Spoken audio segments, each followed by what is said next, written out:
Deixa eu pregar a palavra, por favor, Evangelho de João, capítulo de número 21, verso de número 15. Eu vou pedir para você celebrar nesse momento aqui as dezenas de pessoas que estão nos visitando aqui pela primeira vez. Você pode, por favor, celebrar cada visitante na nossa casa. Você que nos visita pela primeira vez, seja realmente muito bem-vindo em nome de Jesus, tá bom? Meu nome é Jean, eu sou pastor aqui na igreja e é um privilégio poder estar com você nessa noite. Evangelho de João, capítulo 21. Deixa eu explicar para você. O Evangelho de João tem 21 capítulos, portanto eu estou lendo o último capítulo. E eu estou lendo o último dos últimos, eu estou no segundo, os 45 do segundo tempo. Para você entender melhor esse contexto, deixa eu te falar, Jesus morreu e ressuscitou, numa sexta-feira ele morre, num domingo ele ressuscita, e ele apareceu 3 vezes no intervalo de 40 dias para os discípulos. A última vez que Jesus apareceu é essa aqui. Ele aparecia e sumia, ele tinha um corpo glorificado, e às vezes ele aparecia e as pessoas nem reconheciam direito que era ele, por exemplo, o caso dos discípulos em Emaús. Aqui também é um episódio muito interessante, porque Pedro, que era um líder entre eles, disse assim, vamos pescar? Eles estavam na região da Galileia, em Cafarnaum, no lago de Genesaré, no mar da Galileia. E os discípulos, tá bom, vamos pescar. E eles passaram a noite inteira pescando, mas não pegaram nada. É muito parecido com o episódio de Lucas capítulo 5, só que Lucas capítulo 5 é o início do ministério de Jesus e de Pedro. Aqui é o final do ministério de Jesus terreno. E eles passaram uma noite inteira pescando, não pescaram nada. De repente, amanheceu o dia, eles viram, voltando do mar, já chegando na praia, eles viram uma pessoa que acendeu um churrasco, uma grelha, estava lá fazendo, esperando, tinha fogo. E a pessoa grita para eles, talvez estava ali mais ou menos uns 100, uns 80 metros, uns 50 metros dentro da água ainda. E a pessoa grita e diz assim, vocês por acaso têm peixe? Aí eles respondem, ô senhor, não tem peixe nenhum aqui, passamos a noite inteira pescando, não pescamos nada. Então lança a rede no lado direito. Aí eles acharam estranho aquilo e lançaram as redes. E a Bíblia diz que eles pegaram 153 grandes peixes. Quantos peixes? Não eram quaisquer peixes, 150 grandes peixes. João disse assim, eu acho que é o mestre. Pedro, o quê? É o mestre? Eles pescavam geralmente com roupas de mais intimidade. Diz a Bíblia que ele colocou a sua túnica, se jogou na água e na braçada, amigão. E foi. E os outros remando. Pedro chega primeiro. Mestre, é o Senhor? É o Senhor. E ali Jesus pega um dos peixes e faz ali, não sei, não era um tambaqui. Mas eles fizeram ali uma refeição. Aí nós chegamos no verso 15. Olha o que diz o versículo de número 15 do Evangelho de João, capítulo de número 21. Diz assim, depois de terem comido, depois de comerem, Jesus perguntou a Simão Pedro, Simão, filho de João, você me ama mais do que estes? Ele disse, sim, Senhor, tu sabes que eu te amo. Jesus disse, o que é que Jesus disse? Não, me ajuda a pregar, por favor, me ajuda a pregar. O que é que Jesus disse? Verso 16, novamente Jesus disse, Simão, filho de João, você me ama? Ele respondeu, sim, Senhor, tu sabes que eu te amo. Jesus disse, pela terceira vez, ele lhe disse, Simão, filho de João, você me ama? Pedro ficou triste. Pedro ficou o quê? Triste. Pedro ficou triste. Porque Jesus lhe perguntou pela terceira vez, você me ama? E ele disse, Senhor, tu sabes todas as coisas, e sabe que te amo. Jesus então lhe disse, cuide das minhas ovelhas. Eu quero hoje falar sobre restauração de Deus para a nossa vida. Quem aqui já foi cancelado alguma vez na internet? Levanta a mão. Você já fez já foi cancelado? Às vezes a gente não é cancelado na internet, mas às vezes a gente é cancelado no nosso dia a dia. Às vezes nós falamos de coisas que as pessoas não nos aprovam. Às vezes cancelado no trabalho, cancelado dentro de casa. Por isso esse é o tema da minha mensagem. Enquanto o mundo cancela, Jesus o quê? Promove. Enquanto o mundo cancela, Jesus promove. Porque há cancelamentos que são injustos. Nós apenas queremos fazer o que é certo. Mas por sermos de natureza atrapalhado, nós falhamos. Falhamos ou não falhamos? Quem aqui já falhou na vida? Levanta a mão aqui só para eu saber. Quem já falhou? Não, mas levanta a mão quem já fez assim uma falha mesmo, daquelas falhas. Quem já falhou assim... Porque falhar é da nossa natureza, não é verdade? Nós falhamos. E às vezes somos cancelados exatamente quando mais precisamos de ajuda. E às vezes somos jogados de lado quando mais precisamos de apoio, de ajuda. E eu acho fantástico, porque o evangelho da graça de Jesus não é um evangelho que nos cancela. O evangelho da graça de Jesus é sempre um evangelho que nos promove. Onde abundou o pecado, superabundou a graça. Jesus está sempre nos dando uma nova oportunidade, escrevendo um novo dia. Ei, presta atenção aqui. E aqui há algo que o diabo trabalha o tempo todo, nas entrelinhas, na escuridão. Porque a especialidade dele é a escuridão. Porque não é fácil perdoar. É fácil perdoar pessoas? A palavra, o verbo perdoar vem de perda e perder, você entende muito bem, é não ganhar. Então todo perdão pressupõe uma perda. Quando você perdoa alguém, você inevitavelmente precisa perder a razão, porque às vezes você está certo. E naturalmente nós não gostamos de fazer isso. Ninguém amanhece e acorda o dia e diz assim, nossa, que vontade hoje de perdoar o mundo. Perdoa o mundo. Não, a gente tem vontade de atropelar, a gente tem vontade às vezes de, até de matar. Não mata porque o Código Civil não deixa, né? Mas precisamos aprender a perdoar. O perdão é importante porque sem perdão nem as nossas orações são respondidas. Jesus diz, perdoai as nossas ofensas assim como perdoamos quem nos ofendeu. Se você vai trazer uma oferta diante do Senhor, mas você tem algo contra seu irmão, vai primeiro e te conserta com teu irmão. Olha o que a Bíblia diz. Vocês estão aqui comigo, gente? Amém? Então, perdoar as pessoas não é fácil. Agora, o estágio mais elevado do perdão é perdoar a si mesmo. É mais fácil perdoar os outros do que perdoar a si mesmo.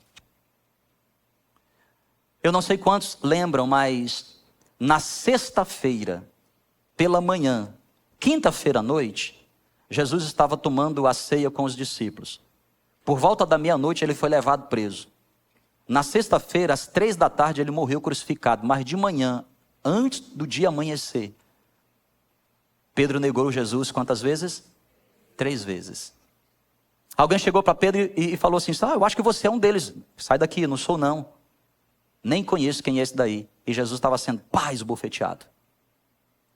Depois outra pessoa chegou assim, não, você é sim um deles, pelo seu jeito de falar. Porque quem morava na região da Galileia, em Cafarnaum, tinha um sotaque diferente. É como se fosse um nordestino lá no Rio. Ou como se fosse um carioca no Paraná. Ou como se fosse um gaúcho no norte. Tchê. Então a pessoa sabe dizer, você não é daqui. Não, sai daqui de perto de mim, eu não conheço esse homem. Outra pessoa chegou e falou assim, eu sei que você, eu já vi você com ele. Cala-te, você não sabe do que está falando. De repente o galo cantou. E certamente Pedro olhou para Jesus. E Jesus olhou para Pedro, porque eles estavam próximos ali. E a Bíblia diz que Pedro saiu profundamente amargurado, porque negara Jesus.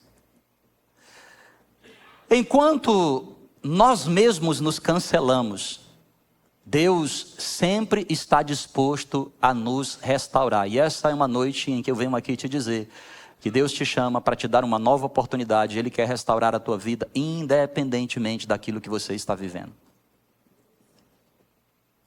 Eu aprendo algumas lições com o processo de falha e restauração de Pedro. Primeira lição que eu aprendo, anote aí no seu caderninho, anote aí no seu coração. Você não é definido pelas suas falhas. Suas falhas não definem quem você é. Você não é definido pelos seus... Por favor, fala para alguém que está perto de você, diga assim, irmão, você não é definido pelos seus fracassos. Não, gente, por favor, fala para outra pessoa, mas fala mais forte. Você não é definido pelos seus fracassos. E eu sei o que você fez no verão passado.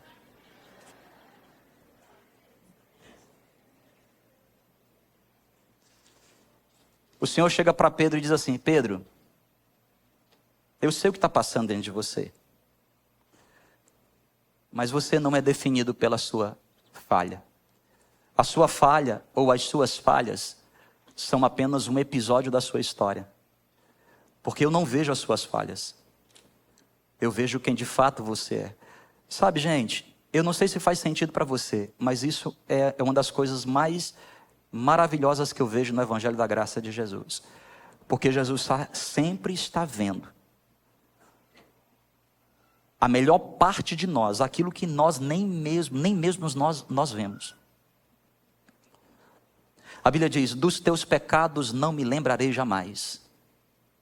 A palavra do Senhor diz que Deus, Ele não contabiliza como deveria acontecer as nossas falhas. Ele é um Deus de restauração. Porque Ele sabe que nós somos especialistas em fracassos. Sim ou não? Nós somos tão bons em fracassar que até naquilo que é a nossa virtude a gente fracassa. No que dirá as nossas falhas? Eu vou dar um exemplo para vocês. Eu tenho algumas virtudes. Eu tenho muitas falhas, mas eu tenho algumas virtudes. Uma das virtudes que Deus me deu, eu nasci com elas. Por exemplo, eu sou uma pessoa extremamente determinada. Eu sou o quê? Sou. E essa determinação me foi muito útil, porque foi através dessa determinação que eu consegui sair da zona de miséria em que eu vivia para viver o que vivo hoje. Mas até naquilo que nos é virtuoso, a gente falha. Por exemplo, eu estou vivendo nesse exato momento uma situação que Deus me deu ao longo da minha história vários sinais. Eu não precisava passar pelo que eu estou passando. Eu me lembro que desde a minha juventude esse joelho já falava. Ele dizia assim: olha. Mas eu sempre gostei muito de esporte. Sempre gostei muito. E eu sempre me dei relativamente bem com os esportes. Eu me lembro que houve uma fase na minha adolescência e juventude que eu amava vôlei. E porque eu não sou muito alto, pelo menos é o que dizem, eu me vejo com 1,89 m. Mas quando estico uma régua, só dá 1,60 e alguma coisa. Eu disse: que mistério é esse? E é engraçado, parece que a gente vai encolhendo. Esses dias eu fui medir de novo assim, eu disse: não, esse número está errado. Por que está dando quanto aí? Aí o cara falou: 1,66 m. Não, eu tenho 1,67, marca aí. 50 centímetros, né? Meio centímetro para mim é muito. Então o que é que eu precisava fazer naquela época? Eu precisava treinar mais, eu precisava pular mais. Eu lembro que eu fazia treinos de impulso. Eu lembro que o meu joelho eu chegava em casa e minha mãe dizia: menino. Lá no Ceará diz assim: menino. Menino quer dizer assim, menino. Eu lembro que recentemente, quando nós mudamos para esse prédio, nós estamos aqui mais ou menos nessa propriedade há uns 10 anos, e aqui no Kids a gente já foi um campo de vôlei. Eu sempre gostei muito de vôlei. E eu jogava aqui vôlei com os meninos, né? E eles, pá! E eu falei: não vou perder não. Por quê? Porque eu sou uma pessoa determinada e eu não gosto de perder. Eu não gosto de... não vou perder. E quando eu perdi, eu ainda dizia assim: isso é pecado ganhar do pastor. Aí eu usava o poder que eu tenho. Eu não queria perder. Mas eu chegava em casa, a Kelly falou: Jean, mais nada que um diclofenato, um anti-inflamatóriozinho, uma pomadazinha. 2022, eu resolvi querer aprender a jogar tênis. Porque eu sempre achei tênis sabe? Quando eu mudei para essa cidade, que eu via quadras de tênis, eu falei assim: meu Deus, que cidade rica. Porque lá no Ceará, quem tem uma raquete é rico, meu irmão. Quem ganhar acima de 100 mil reais. Aí eu comprei uma raquete, não jogava nada. Resolvi aprender a jogar. Pensa num esporte difícil. Eu não sei quantos já jogou frescobol. Já brincou de frescobol assim na praia? Daquele tênis de praia, que você fica assim. A ideia do tênis de praia é assim: tá eu e o Leocádio aqui. Então eu jogo a melhor bola para ele jogar a melhor bola para mim. Porque o objetivo é a gente não deixar a bola cair. O tênis não. O tênis é... Quem é que joga tênis? Quem joga tênis aqui? Levanta a mão para eu saber. Irmão, é esporte de louco. Porque você joga para arrebentar com o cara. Você diz assim: eu vou jogar a bola tão difícil para aquele cara que ele não vai pegar. E o outro joga a bola tão difícil para você. Não é um negócio de... Tem casal que joga tênis e não joga ping-pong.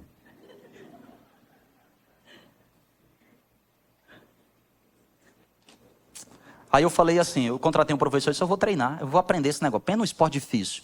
E eu treinava segunda, terça, quarta, quinta, sexta, sábado, jogava com o pessoal. Era 1 hora de treino, ficava 2, 3 horas na quadra. Chegava em casa, aquele menino e o joelho.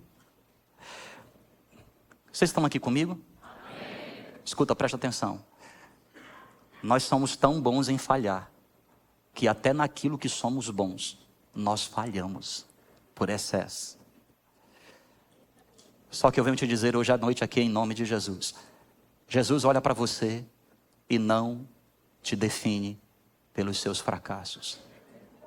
Eu não sei quantas vezes você já fracassou na vida profissional, espiritual, ministerial, financeira, relacionamental, no casamento. Mas Jesus sempre olha para você, do jeito que ele olha para Pedro. Ele diz assim: Pedro, o que eu vejo em você não é aquilo que você fez há 40 dias quando você me negou. Eu olho para você como alguém que me ama. E aqui eu quero chegar na segunda verdade que eu quero te dizer, nesse processo de falha e restauração de Pedro. Presta atenção em nome de Jesus. Para cada falha da tua vida, Deus tem uma palavra de cura. Para cada falha, Deus tem uma palavra de cura. Repete bem forte comigo.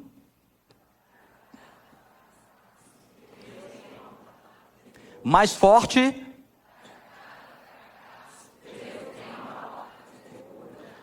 Quantas vezes Pedro negou Jesus? 3. Jesus está agora aqui perguntando a Pedro quantas vezes? Na primeira vez, Jesus pergunta: Pedro, tu me amas? Na frente dos discípulos. Pedro diz: claro, Senhor, que eu te amo. Tu não viu a abraçada que eu dei para chegar primeiro que todo mundo? Aí Jesus diz: cuida das minhas ovelhas. Pela segunda vez, Jesus chega para Pedro e diz assim: Pedro, tu me amas? Pedro diz: te amo, Senhor, mais do que todas as coisas, tu sabes, cuida dos meus cordeiros. Pela terceira vez, Jesus pergunta: Pedro, tu me amas? É na terceira vez que a ficha de Pedro cai. Porque Deus sabia que havia uma mancha dentro do coração de Pedro. Pedro resolveu nessa noite fazer o quê? Ir pescar. E ele passou a noite inteira pescando. E pescou alguma coisa? Escuta, não adianta você fazer qualquer coisa enquanto você está vivendo momentos de frustração. Porque enquanto você não aprender a se curar, tudo aquilo que você faz, resultado nenhum vem. Mais importante do que aquilo que você faz é o quanto você permite que Deus acesse o teu coração para te curar. E Pedro era um líder. Ele disse: eu vou pescar. O que é que os outros disseram? Nós vamos também. Sabe por quê? Porque gente frustrada leva os outros para o caminho da frustração. Quem está entendendo o que eu estou dizendo? Porque o ferido fere. O frustrado frustra os outros. Mas alguém que é curado, cura. E alguém que é restaurado gera testemunho na vida dos outros, para que as pessoas também possam experimentar a promoção e a vida de Jesus. Eu venho aqui te dizer nessa noite: hoje é noite em que Jesus vai te curar no mais profundo dos fracassos que quem sabe você ainda carrega, não por 40 dias, quem sabe alguns anos, algumas décadas. Você chegou no lugar certo, no dia certo, na hora certa. Jesus está aqui para te curar. Porque para cada fracasso há uma palavra de cura. Sabe o que Jesus está dizendo? Apresente-me o seu fracasso, que eu apresento a cura. Pela terceira vez, Pedro entristecido, porque como que um déjà vu, ele lembrou: poxa, Senhor, me desculpa, Senhor, me perdoe, Senhor, eu te neguei. Eu disse para o Senhor que daria a minha vida por ti. Eu disse para o Senhor que ninguém vai te levar se não passar por cima de mim. Mas na hora H eu falhei, eu fracassei. Jesus pela terceira vez, e Pedro se entristece. Aí Pedro diz: Senhor, escuta, isso não era uma reunião pública, não era uma reunião privada, era pública, está na frente dos discípulos, com um peixe à mesa. Pedro, tu me amas pela terceira vez. Ele diz: Senhor, tu sabes que eu te amo. Eu sou pequeno, eu sou falho. eu fracasso. E vou dizer uma coisa, Jesus. Não será a última vez que eu vou fracassar.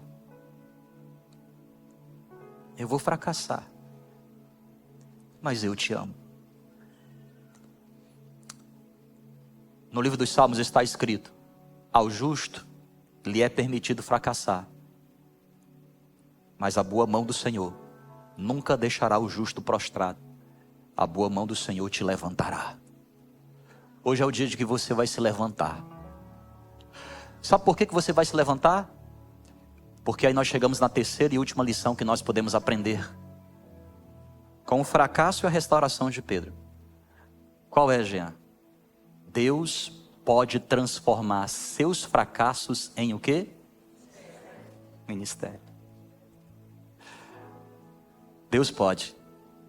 E não somente pode, Ele fará.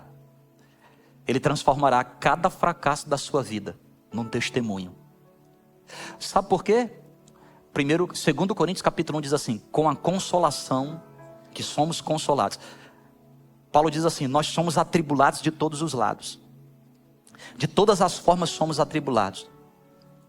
Aí ele diz assim: com a consolação que somos consolados por Deus, o somos. Por que Deus nos consola nos nossos fracassos? Porque Ele quer transformar a nossa maior dor em ministério, em ajuda às pessoas. Aí o texto diz: com a consolação que somos consolados, o somos para consolar pessoas. Escuta, presta atenção. Essa situação que você viveu e quem sabe você está vivendo, é que você não sabe ainda, Pedro. Mas Deus vai usar essa situação para você abrir a sua boca e ajudar tanta gente, tanta gente, tanta gente, tantas pessoas. Você pode levantar a sua mão nesse exato momento? Eu quero declarar aqui nessa noite, profeticamente em nome de Jesus: para cada fracasso que você viveu e tem vivido na vida, há uma palavra de cura. Mas também Deus está te curando para que você seja um instrumento nessa cidade, por onde quer que você vá, para curar outras pessoas. A sua maior dor começa a se tornar hoje o seu maior ministério. Aquilo que tem sido mais difícil para você, aquilo que tem roubado às vezes a tua paz, às vezes a tua psique, você diz assim: meu Deus, como é que eu vou dormir? Ei, chegará um tempo em que você vai dizer para as pessoas assim: eu já passei por isso. Deus, que é o Deus da consolação, Ele me enviou hoje aqui para também te consolar, porque Deus não vê o teu fracasso, Deus é aquele que te promove para aquilo que Ele tem para a tua vida. O Senhor Jesus chega para Pedro e diz assim: cuida, apacenta as minhas ovelhas. É a terceira e última aparição de Jesus. Jesus ficou 40 dias. Nós estamos aqui no 35º dia. 30º dia. Jesus ia ficar ainda na terra mais 5 dias. Aí Jesus diz: não saio de Jerusalém até que do alto sejais revestidos. Pedro foi revestido, Atos capítulo 2. Uma vez revestido, ele agora abriu a sua boca. O homem que negou Jesus 50, 60 dias antes, agora estava abrindo a boca. E a Bíblia diz que quando ele abriu a boca e pregou a palavra, escute, presta atenção, 3.000 pessoas se converteram. O maior sermão registrado na história é o sermão de... Você nunca viu 3.000 pessoas, nem Jesus. Sabe por quê? Jesus diz: se crê em mim, obras maiores que estas farás. A graça de Jesus é imensurável, é indizível, é incalculável.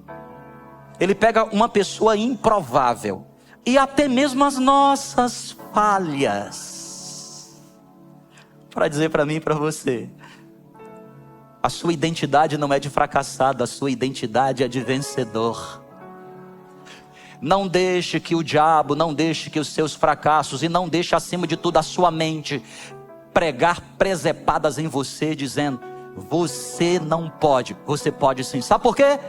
Evangelho é boa notícia. E a boa notícia é que Deus tem para você um novo dia.